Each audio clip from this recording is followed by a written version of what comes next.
ठंडी हवाओं से भरी एक काली रात।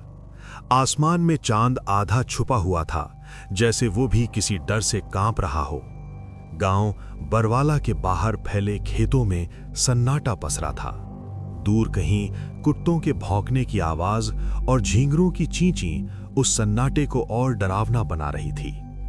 उसी गांव में रहता था एक किसान रामू, मेहनती, सीधा साधा और अपने खेतों से बेहद प्यार करने वाला। उसकी जिंदगी बस उसके खेतों के इर्द गिर्द घूमती थी, लेकिन उसे नहीं पता था कि उसके खेत अब किसी और की नजर में आ चुके हैं। एक दिन शाम को रामू अपने खेत से घर लौट रहा था। सूरज ढल चुका था और अंधेरा धीरे धीरे फैल रहा था। जैसे ही वो खेत के बीच पहुंचा, उसे अचानक लगा कि कोई उसे देख रहा है। उसने पीछे मुड़कर देखा, कोई नहीं। शायद मेरा वहम है, उसने खुद से कहा और आगे बढ़ गया। लेकिन उस रात जब वो सो रहा था, उसे सपना आया। एक लंबा काला साया जिसकी आंखें लाल थीं, उसके खेत के बीच खड़ा उसे घूर रहा था। रामू डर कर उठ बैठा। उसका दिल जोर जोर से धड़क रहा था। अगली सुबह जब रामू खेत पहुंचा तो उसका दिल बैठ गया। उसकी हरी भरी फसल कुछ जगहों से कुचली हुई थी, जैसे किसी ने रात भर उसमें घूम घूम कर उसे बर्बाद किया हो। ये किसने किया? उसने घबरा कर कहा।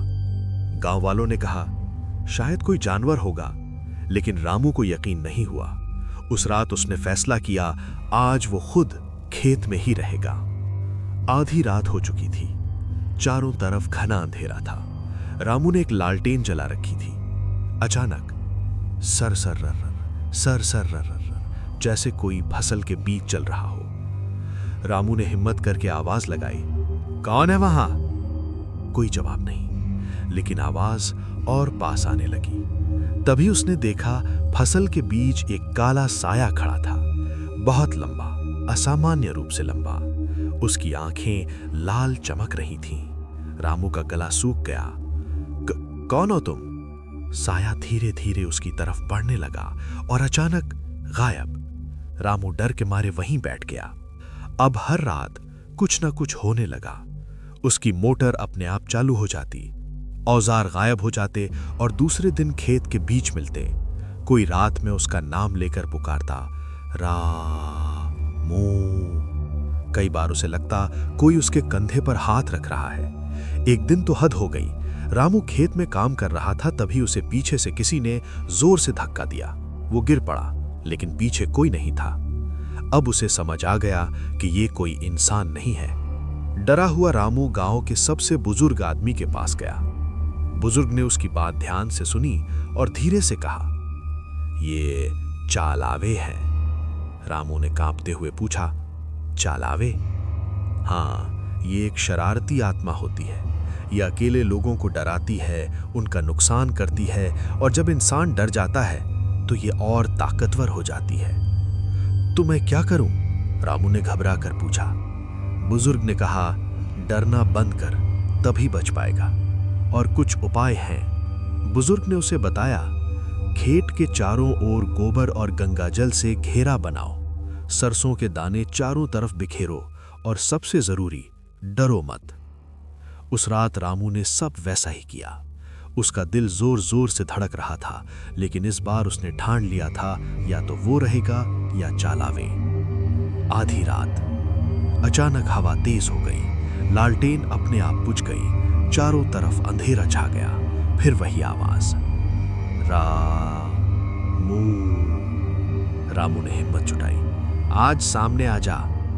अचानक उसके सामने वही काला साया प्रकट हुआ, पहले से भी ज्यादा डरावना।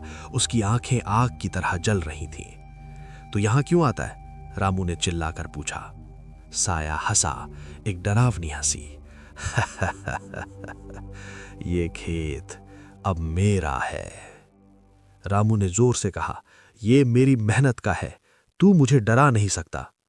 जैसे ही रामू ने हिम्मत दिखाई, साया गुस्से में आ गया। हवा तूफान बन गई, पेड़ हिलने लगे और साया रामू की तरफ झपटा। लेकिन जैसे ही वो घेरों के पास पहुंचा, वो रुक गया, जैसे उसे जलन हो रही हो। रामू ने तुरंत सरसों के दाने उठाकर उसकी तरफ फेंके। साया तड़पने लगा। नहीं। रामू ने जोर से हनुमान चालीसा पढ़नी शुरू कर दी। साया धीरे धीरे कमजोर होने लगा, उसकी आवाज धीमी पड़ने लगी और फिर धुएं में बदलकर गायब हो गया। अगली सुबह सूरज की रोशनी खेतों पर पड़ी और सब कुछ सामान्य था। फसल सुरक्षित थी, कोई अजीब आवाज नहीं, कोई साया नहीं। रामू ने राहत की सांस ली।